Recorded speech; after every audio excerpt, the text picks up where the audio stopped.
Yo creo que, Yo creo que ya hemos ¿no? dado tiempo Hemos de que esperado los vayan- 10 minutitos de rubor, ¿verdad? de que vayan llegando. Bueno. Hola, buenas tardes a todos. Yo soy Eva Alarcón, del Servicio de Publicaciones de la Universidad de Málaga. Antes de todo, dar las gracias a todos los asistentes y tanto como al presentador, el profesor Antonio Quesada, un amigo y un escritor excelente, que nos unen muchas cosas en común, y especialmente, evidentemente, al coordinador y al autor de la obra, el profesor Cristian Cerón Torreblanca. Yo voy a ser muy breve porque lo interesante va a ser la explicación de los protagonistas del libro, ¿vale? Solo comentar que este ha sido un libro que nos ha costado un pelín más de lo habitual o de tiempo sacar. Ha sido un pelín, hemos tardado un poquito más de publicarlo de lo habitual, de lo normal. Y hay varias razones para ello. En principio, en primer lugar, es una obra colectiva y bueno, tuvimos varias estábamos pensando en distintas opciones de publicarlos, pero cuando ya se decidió publicar como una monografía, nosotros nos centramos como editorial en sumar en nuestro trabajo a la calidad que ya tiene la investigación y la redacción de este libro. ¿Y por qué hablamos de la calidad? Desde el Servicio de Publicación y Divulgación Científica estamos inmersos en un camino a la excelencia para conseguir el sello de calidad de edición académica que da la FECIT y la ANECA. Y en este camino de calidad, pues con esas premisas con las que se ha publicado este libro dentro de la colección de estudios y de ensayos, que lleva ya 2 años trabajando por conseguir este sello de calidad. Y por ejemplo, uno de los requisitos que propone la edición académica es la evaluación de pares ciegos, que este libro ha pasado evidentemente, que a la vista está el resultado. Y, por ejemplo, todo ese procedimiento pues ha retrasado un poquito esta publicación, pero creo que el resultado ha merecido la pena, que el resultado es un libro de una calidad excelente y simplemente, bueno, pues darle las gracias al autor por su paciencia y por confiar en el Servicio de Publicaciones para publicarlo. Y bueno, yo le doy la palabra a Antonio, que va también a decir unas cosas. Pues nada, muchísimas gracias. Bien, pues buenas tardes. Bueno, yo voy a intentar ser muy breve. Y como mi experiencia me dice que cuando alguien en una presentación de libro dice voy a ser muy breve, luego puede ser eterno. Fíjense, la declaración de principios, yo vengo con unas cuantas ideas en un post-it. No se asusten entonces, que de verdad que voy a intentar ser muy breve. Bueno, yo quiero empezar dándole las gracias a mi querido amigo Cristian, amigo y colega a pesar de ello, colega de la facultad de la universidad. Muchas veces no es fácil ser amigo y colega de alguien. Somos muy amigos y para mí es un grandísimo honor estar aquí presentándole a él y presentando este libro. Yo la primera idea con la que quería empezar, ya digo, seré muy breve de verdad, ya han visto ustedes dónde llevo las notas, es a veces es interesante comenzar con verdades de perogrullo, cuestiones que parecen obvias, y mi experiencia me dice que es bueno empezar así, porque muchas cosas que uno da por sentadas luego no lo son tanto. Así que no está de más que yo comience recordando que este libro es un libro científico. Y eso está muy bien. De entrada está muy bien en un ámbito en el que hay tanto intrusismo por todos lados. Casi cualquier persona pues organiza un discurso histórico, político, del tipo que sea, y parece como que todo tuviese el mismo valor. Y uno organiza, pues no sé, una especie de teoría sobre algo sin basarse en el método científico, y eso me parece bastante peligroso. Cuando uno se acerca a los distintos trabajos, como muy bien ha comentado Eva, es un libro colectivo coordinado por el profesor Cristian Cerón, uno se acerca a estos artículos, se da cuenta de que estos son trabajos científicos. Y no sé si lo que me voy a encontrar me va a gustar o no me va a gustar, pero mire usted, es lo que desde el punto de vista científico existe. Luego ya le daremos la interpretación que cada uno quiera y pueda. Saben ustedes que luego cada uno es dueño de sus discursos, pero de entrada para mí es una garantía que estemos presentando un libro de ciencia. Ya les digo, cuando la historia, la novela histórica que tanto abunda por ahí y en fin, se organizan una serie de realidades alternativas, paralelas, que no se sabe hasta qué punto tienen consistencia, es muy interesante que aquí estemos ante profesores y ante científicos, docentes y científicos. Fíjense además el título, como lo tienen ustedes ahí, Los límites del Estado, la cara oculta del poder local. El hilo conductor común de estos trabajos, que abarcan un abanico temporal desde el siglo XVI hasta el siglo XXI, hay trabajos para todos los gustos y lugares, abarca la administración, se refiere a la administración que posiblemente es la más cercana al ciudadano, que es el poder local. Y esto me parece especialmente interesante. En momentos en los que discursos no siempre bien fundamentados critican la tarea de la administración, las administraciones estatal, autonómica, local. Es interesante pues que una serie de científicos nos acerquen a este tipo de cuestiones. Y fíjense, simplemente hojeando, si tienen el libro delante lo podrán comprobar, el índice, a mí me resulta especialmente, como lector me resulta especialmente llamativo, la increíble concreción de los distintos capítulos, que como saben en un libro colectivo hay un hilo conductor común, pero cada uno pues se refiere a una cuestión. Y aquí, por ejemplo, pues vemos desde la gobernación general de Orihuela en el siglo XVI hasta algún que otro episodio de la Guerra de Independencia, Málaga en el siglo XVIII, las diputaciones forales vascas desde comienzos del XIX hasta 2010, la dictadura de Franco en las provincias, organización de distintos partidos políticos en Albacete y una parte que luego quiero dedicarme especialmente, un análisis comparado entre las dictaduras de España y Chile. En tiempos en que parece como que estamos minusvalorando la verdad histórica o los argumentos históricos, es muy interesante que nos encontremos esta comparación porque los vínculos son bastante evidentes. Con esto quiero decir, fíjense, lo concreto de lo que aquí vamos a ver. Decía Leonardo Sciascia que si uno describe muy bien Sicilia, posiblemente esté describiendo el mundo. Y entonces me parece muy interesante que desde casos tan increíblemente particulares, en algunos momentos, podamos llegar a extraer conclusiones tan generales y además tan válidas. Y vuelvo a repetir, aun a riesgo de ser pesado, que posiblemente lo sea, en un libro científico, que eso me parece muy interesante. Como soy bastante borgiano y me gustan mucho los juegos de espejos, me pidió Cristian que le presentara y creo que la frase que mejor puede resumir, si yo quisiera describir qué es este libro, son las propias palabras de Cristian. Entonces, Cristian me pide que le presente y yo le voy a presentar con sus propias palabras, que es un juego de espejos muy interesante. El último párrafo de la introducción a este excelente libro dice así, fíjense. Creo que mejor que así no se puede resumir.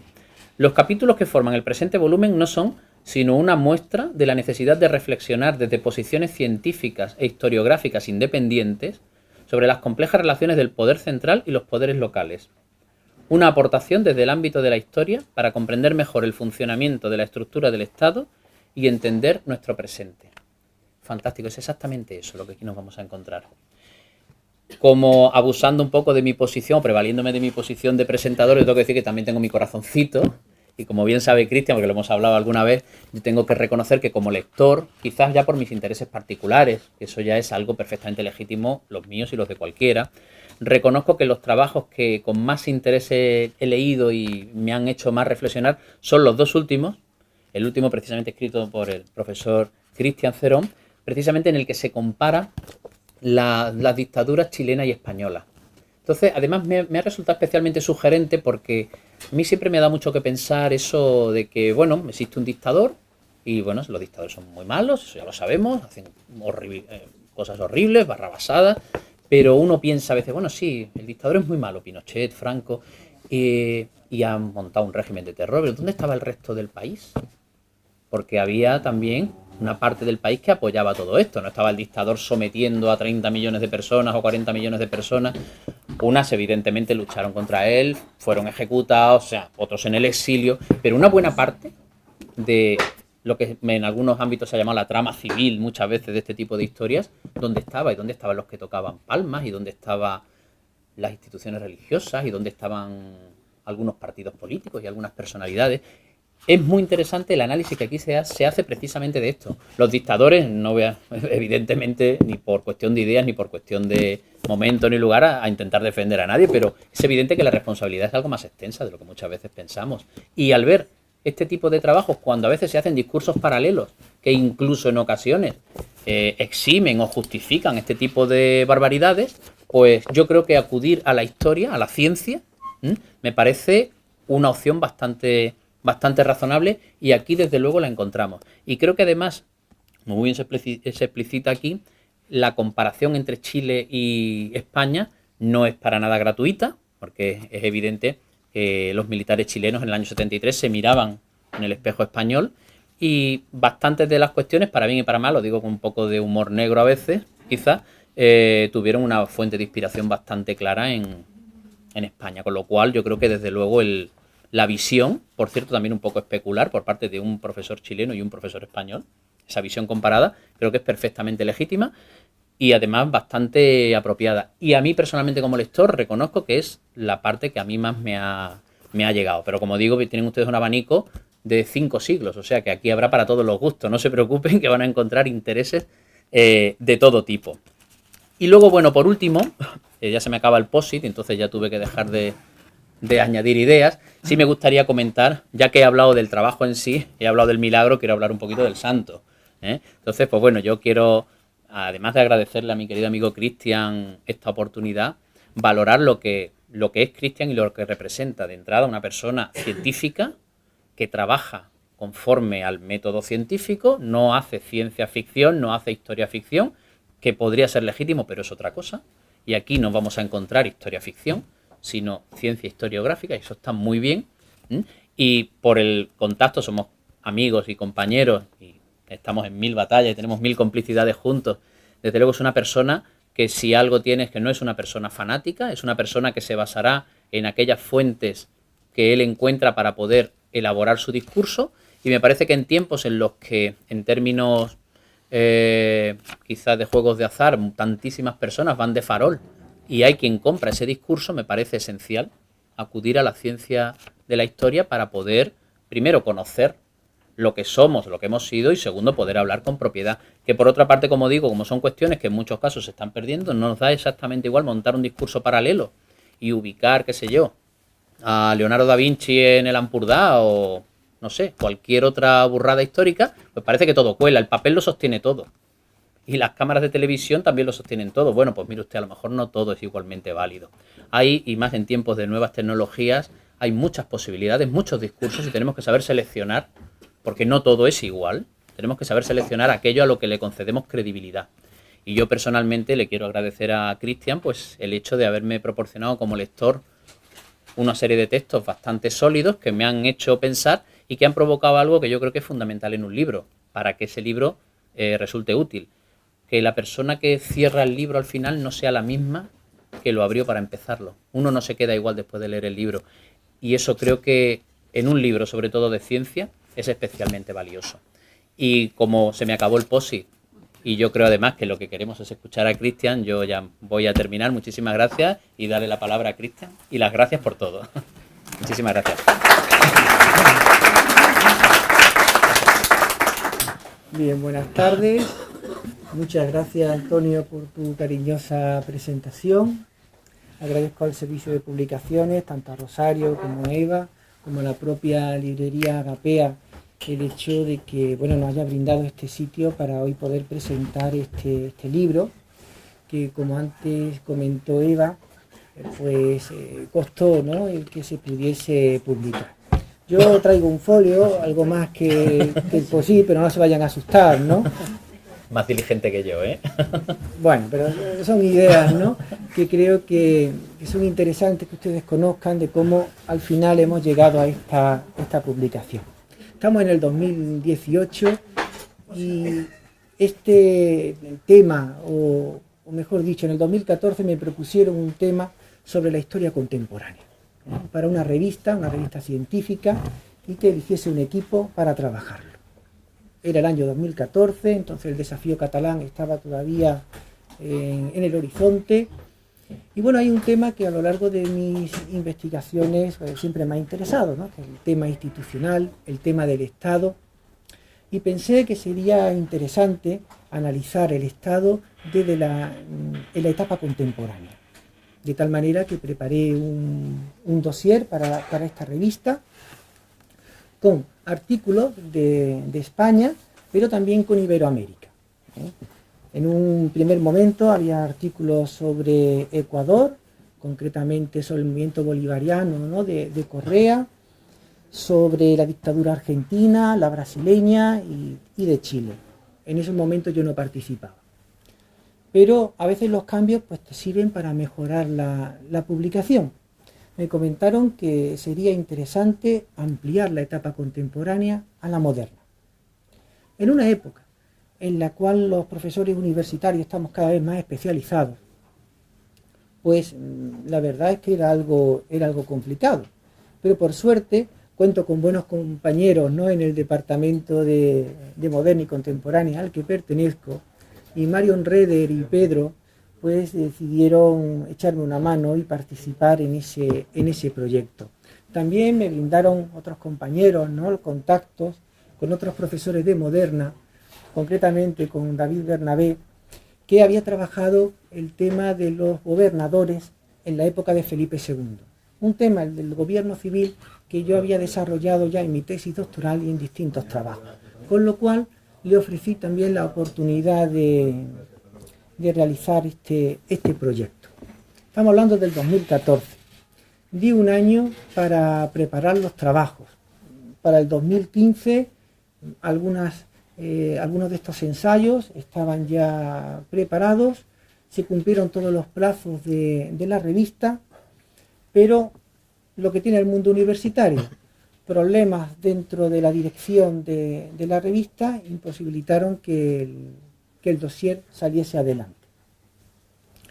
Claro, en ese momento, con esa urgencia que siempre tenemos los investigadores de publicar, hubo trabajos que, por desgracia, no pudieron sumarse a este dossier y lo retiraron.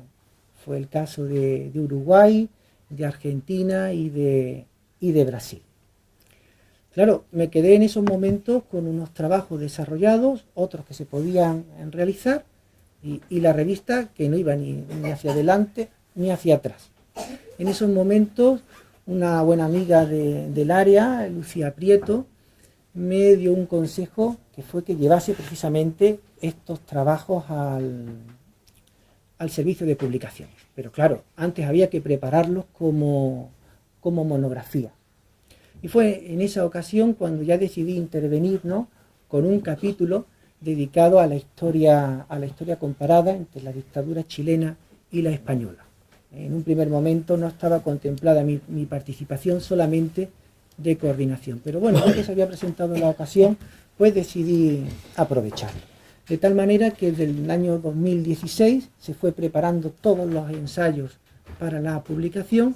En el 2017 pues ya empezamos, ¿no?, el largo proceso de evaluación, de edición. Y también tengo que comentar, ¿no?, también la ayuda económica aportada por el grupo Historia del Tiempo Presente, que muy generosamente me había brindado una reserva de crédito para otra publicación, pero las urgencias, ¿no?, de este libro hicieron que se destinase pues para publicar esta obra.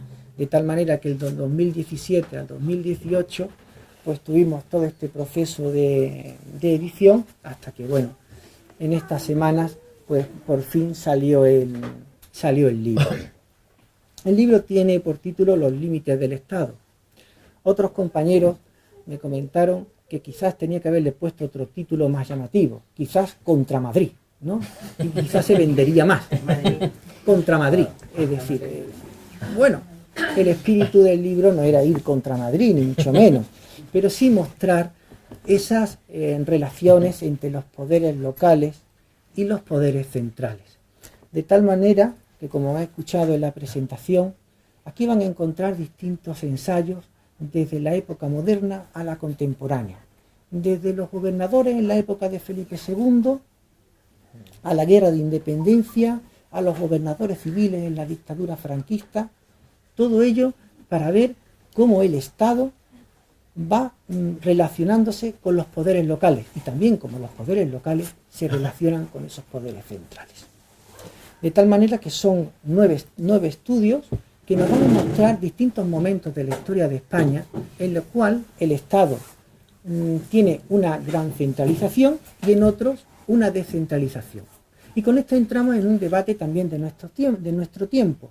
Un Estado centralizado podemos pensar que es más fuerte y un Estado descentralizado más débil. Pero a lo mejor la pregunta que tenemos que hacernos, ¿no será un Estado descentralizado más flexible y uno centralizado más rígido? De tal manera que esta es una de las preguntas que pueden encontrar a lo largo de este libro. Concretamente, cuando se analizan las diputaciones forales vascas, el tema de la debilidad o la fortaleza del Estado español queda perfectamente reflejada, porque gobierne quien gobierne, las diputaciones forales vascas están ahí. con la República, con Franco y después de Franco. De tal manera que ese era el espíritu de este libro. Y mi participación, pues fue con ese capítulo de historia comparada, pues llegó prácticamente al final. En algunos congresos yo había presentado con cierto éxito, ¿no?, la comparación entre la dictadura española de Franco y la dictadura chilena de Pinochet, y algunos compañeros de otras universidades pues me animaron a que, bueno, esa comunicación, esa intervención que yo había tenido en estos congresos, pues la llevase a una publicación. Y pensé que, bueno, que este libro podía ser la manera idónea de llevar a cabo esa reflexión a través de fuentes documentales, porque, como ha comentado Antonio, y bueno, ustedes que me conocen, las fuentes documentales son muy importantes para los historiadores. De tal forma que este libro es un libro de historia, algunos lo califican como de historia política, porque bueno, trata relaciones que de la ciencia política también se encarga, pero es fundamentalmente un libro de historia. Todos los que intervenimos aquí pertenecemos a la historia contemporánea y a la historia moderna. La fortaleza de este libro es que ustedes van a encontrar trabajos de distintas épocas, no solamente de la época contemporánea o de la época moderna, sino que se mezclan.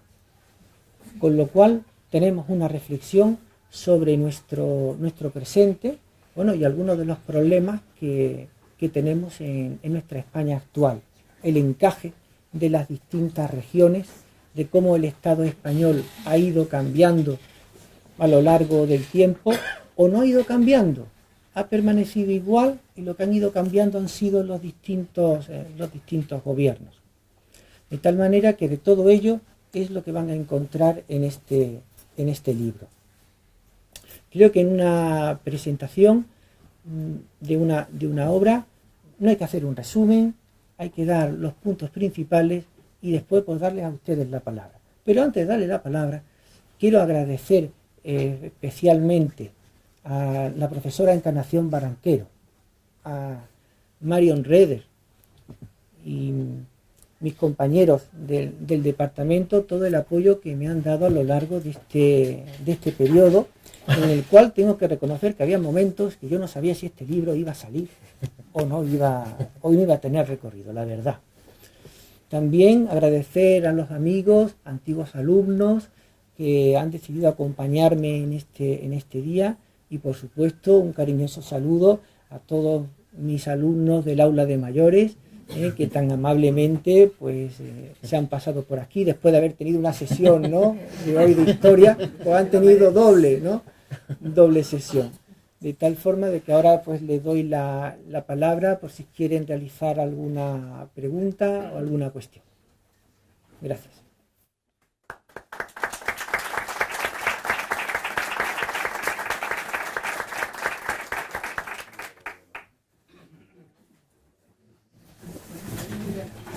Dime, Julio. Sí, referente a tu aportación en el libro, ya que has estudiado la dictadura de Chile y la de la española, si has llegado tú a una conclusión sobre la constitución que vino después de la dictadura española, y la constitución actual, que ahora ha sido recordada, ¿no?, los 40 años, con sus defectos, que para mí los tiene. No sé si está entrado en el libro sobre los defectos de la Constitución española. Y se ha visto también la Constitución chilena después de la dictadura de Chile.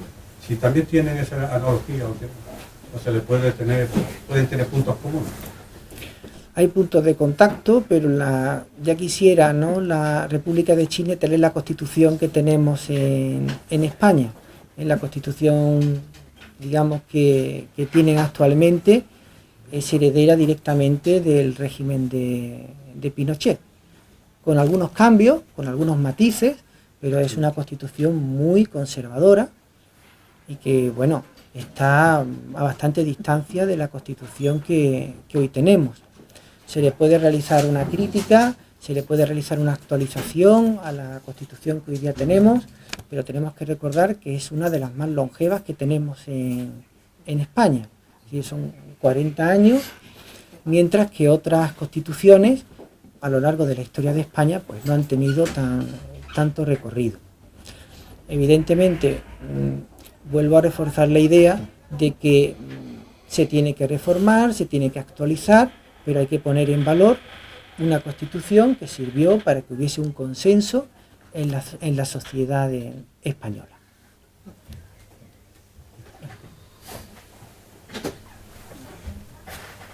¿Y existió ese consenso en la sociedad chilena? Entre los partidos chilenos. Ese consenso no se pudo desarrollar porque la Constitución estaba dirigida por la propia dictadura. De tal manera que, digamos que ese consenso que tuvimos en España fue imposible de llevar a cabo en Chile, sencillamente porque el dictador todavía estaba vivo y estaba dirigiendo esa reforma. De tal manera que todavía a día de hoy hay artículos que no se han cambiado y la Constitución pues sigue siendo la misma de los años 80. Perdona si me permites ahí. Sí. Bueno, yo mi trabajo y me dedico al derecho civil, no al derecho constitucional, pero bueno, por simpatía jurídica, pues algo siempre uno se mueve, ¿no?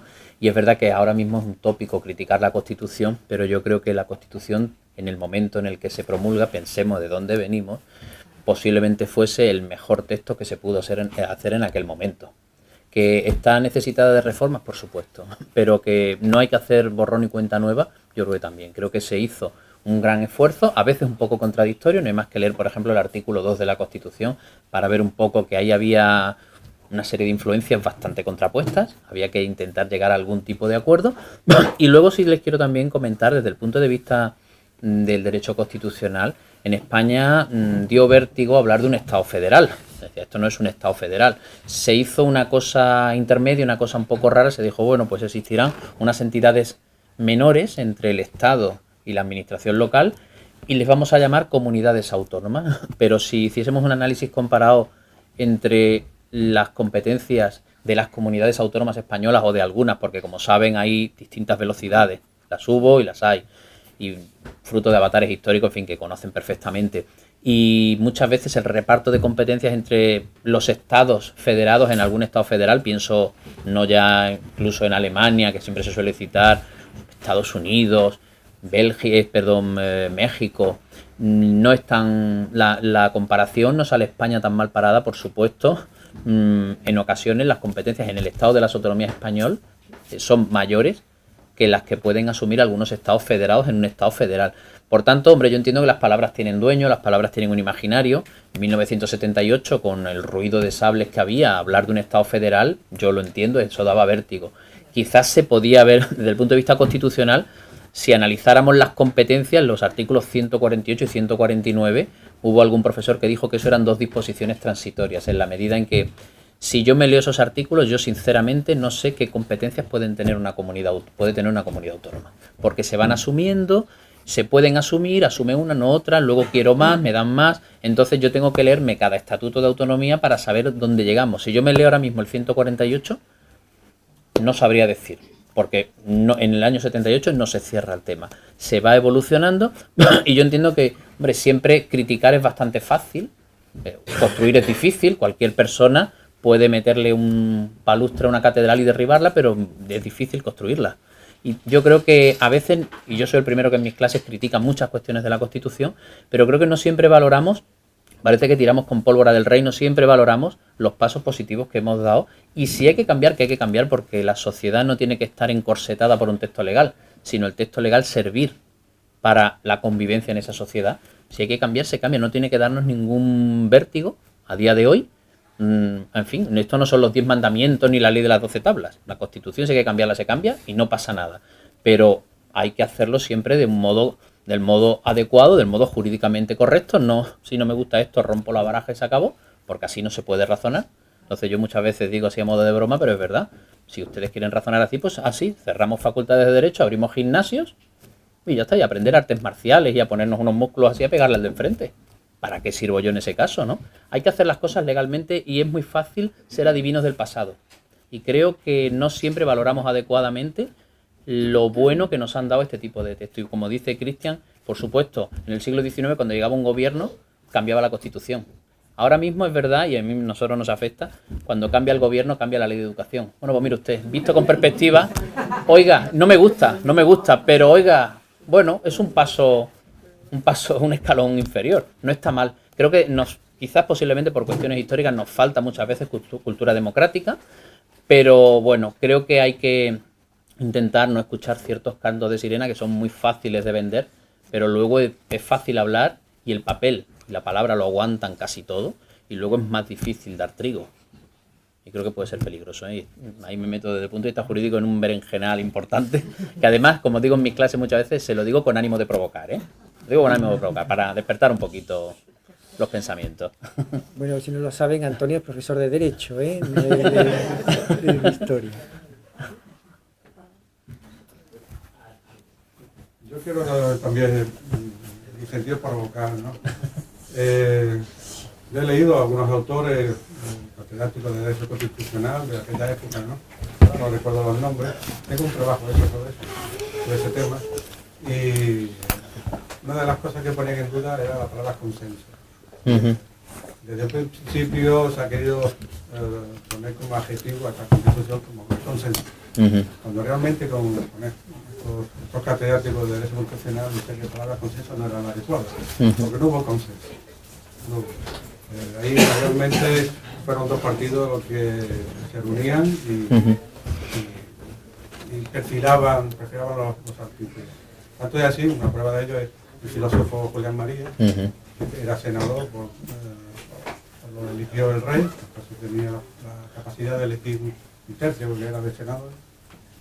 Que en su intervención en el Senado vino a decir que parece ser que antes que intervinieran para criticar ciertos artículos, tanto la UCD como el PSOE, dijeron que no iban a admitir ninguna corrección de esos artículos. Claro, este hombre cuando intervino, con las buenas oratorias que podemos tener aquí, incluso antes de pronunciarnos, ya nos están diciendo de que no admitían ninguna crítica, ¿no? Luego también parece ser que el PNV protestó, incluso. Raquel Ibáñez también protestó porque no le dejaban intervenir. Entonces la palabra consenso, según lo que yo he leído y he estudiado, es quizá demasiado grandilocuente de lo que realmente pasó, ¿no? Entonces es un tópico que yo siempre cuando escucho la palabra consenso, a mí me llama la atención, porque creo que no la hubo, ¿no? Y luego el tema de alguna forma llevar todo junto con la monarquía y la Constitución, eso yo no lo puedo llamar consenso. Sí, no hubo sí, hombre, yo acuerdo social en ese sentido, ¿no? Sí, lo que usted comenta efectivamente son algunas cuestiones y le digo más. Sabe que en la parte de reforma de la Constitución hay dos tipos de procesos de reforma y uno de los títulos especialmente protegidos es el título segundo de la corona. Es decir, protegemos especialmente lo que es la Declaración de Derechos, que está en el título primero, y aparte la corona. Eso podemos discutir bastantes cuestiones. El propio principio de masculinidad, también del artículo 57, podemos discutir bastantes cuestiones. Pero yo creo, si a lo mejor el consenso pudo no ser total y absoluto, sí creo que por lo menos hubo opiniones diversas. Había ponentes incluso del grupo catalán, comunistas, socialistas, evidentemente UCD y PSOE eran los que vertebraban realmente el pacto, también Alianza Popular, con todos sus matices que podemos encontrar muchos. Pero fíjese, si queremos encontrar un artículo donde se simboliza muy bien, no sé si el consenso, pero sí de dónde surge este texto, sería el artículo segundo, que habla de la indisoluble unidad de la nación española para luego hablar del derecho a la autonomía de las nacionalidades y regiones. Y le incido en la palabra nacionalidad. Fíjense, nacionalidad realmente es un vínculo jurídico privado de una persona física con un Estado. Nunca se había utilizado en la idea de nacionalidad. ¿Qué es nacionalidad? Para diferenciarlo de las regiones, pues intuyo que usted ha querido hablar de naciones, pero le ha dado un vértigo espectacular. Imagínense, si no podemos hablar de Estado federal, imaginen ya hablar de naciones dentro de España. Que esto, por otra parte, también le diré, rectificándome a mí mismo, vean ustedes que yo también soy de lo más borgiano, llevándome la contra de mí mismo, que soy mi primer contradictor. En este tema de las naciones dentro de España, hablando de naciones dentro de España, yo personalmente es un concepto que a mí me da pavor, porque el concepto de nación es un concepto politológico, sociopolítico, no jurídico. Yo sé lo que es un Estado, lo defino inmediatamente. Ahora, lo que es una nación es un concepto que tiene mucho de romántico y que se basa sobre todo en la propia concepción que uno tenga de sí mismo. Porque uno de los grandes criterios, que hay una lengua, que hay una cultura, podemos discutir esto, es que existe una concepción nacional. Y a mí como jurista, a mí me cuesta trabajo pensar que para que me reconozcan como algo, tengo que ser yo el primero el que esté convencido de que yo soy ese algo y otros no. Pero yo sí, porque yo me considero que soy eso. Me cuesta admitir eso. Por eso, y lo digo también con ánimo de provocar, el concepto de nación es un concepto, cada vez que escucho la palabra nación, en una exposición de motivos, en un preámbulo, en un debate político, la nación española, la nación catalana, personalmente no me gusta que se use ese concepto, porque es un concepto que puede ser perfectamente cambiante. Y si bien hay casos que pueden ser razonablemente claros, en otros podemos estar dudando y patinando un poco. No digo que no existan naciones, me da igual, no es un concepto que a mí me provoque urticaria, pero sí como jurista me provoca indeterminación, porque no es un concepto que yo pueda definir con mis armas, las armas jurídicas. Entonces, bueno, pues queremos un Estado centralizado, descentralizado, se lo organiza. Nos han formado para eso. Ahora, el concepto de nación quizás es un concepto romántico que si en literatura, en música, en cultura, en pintura, pues puede ser fantástico. En el ámbito jurídico, jugar con estos conceptos tan indeterminados, a mí personalmente no me gusta. Quizás también estoy mediatizado por mi propia condición. A lo mejor si fuese vasco o catalán, pues podría tener a lo mejor o castellano, podría tener a lo mejor otra sensación. Pero ya digo, me cuesta el concepto, y a la propia Constitución le dio vértigo y utilizó esta palabra que nunca se había usado en el ámbito jurídico público como una especie como de sucedáneo más o menos edulcorado para hablar de naciones, de algo que, bueno, aquí no somos todos iguales, hay nacionalidades y regiones. Algo hay ahí, pero después de hablar de la indisoluble unidad de la nación española, otra vez la nación, pues tenemos las nacionalidades y regiones, que por lo menos un poco algo esquizofrénico es el artículo. Da juego y, como diría algún amigo mío, pues bueno, por lo menos sirve para que los que nos dedicamos a estudiar estas cosas tengamos campo de juego, no se puede negar. Había un tema polémico.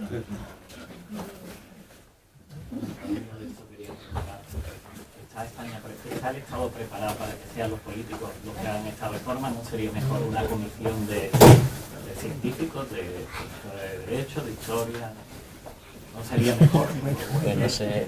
¿O son los políticos los que se tienen que dedicar a hacer esta reforma? Bueno, se supone que los políticos están asesorados. Se supone.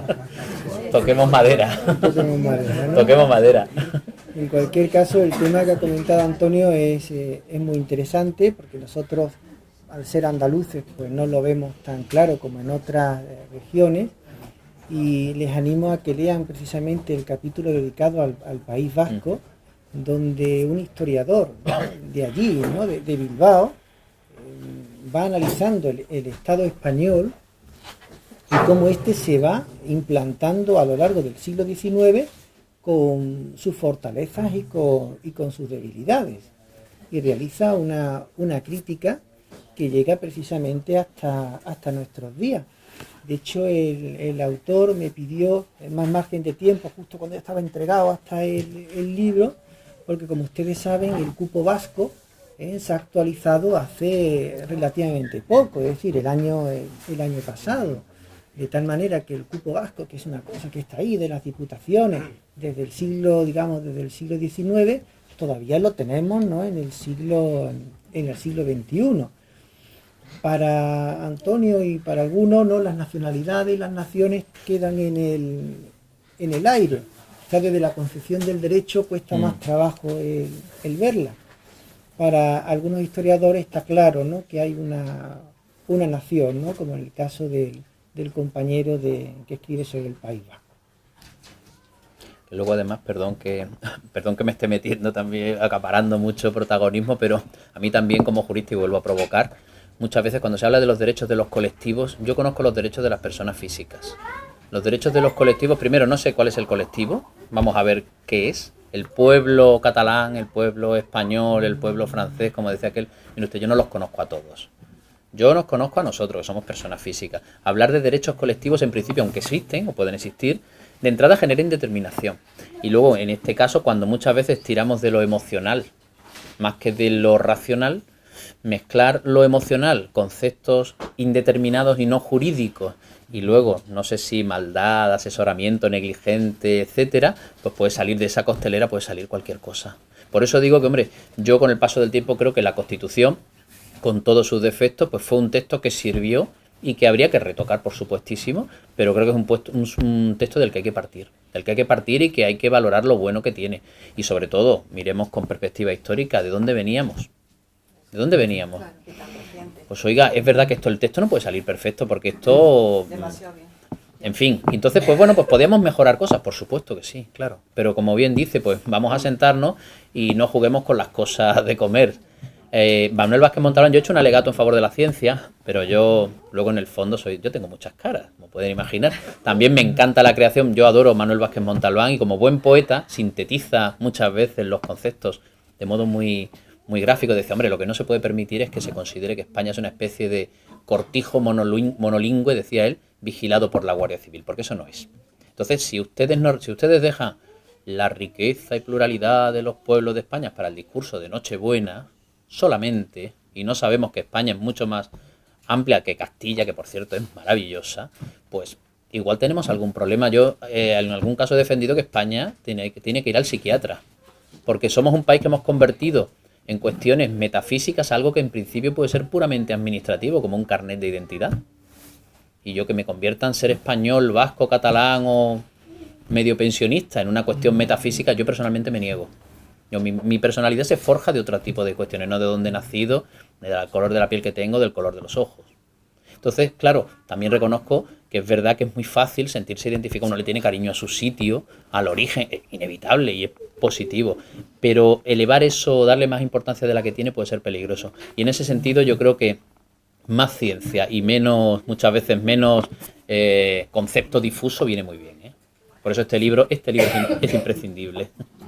Bueno, al hilo de lo que ha comentado Antonio, la cita que pongo de Gerald Brennan, ¿no?, un hispanista, ¿no?, británico, es precisamente sobre España, ¿no?, que incluso en sus mejores momentos España es un país difícil de gobernar.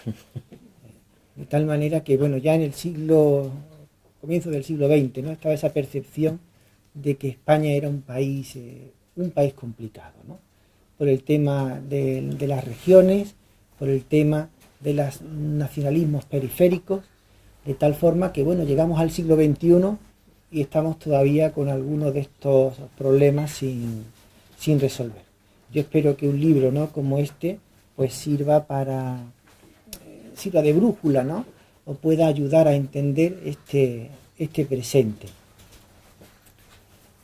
Si tienen alguna otra pregunta, alguna cuestión.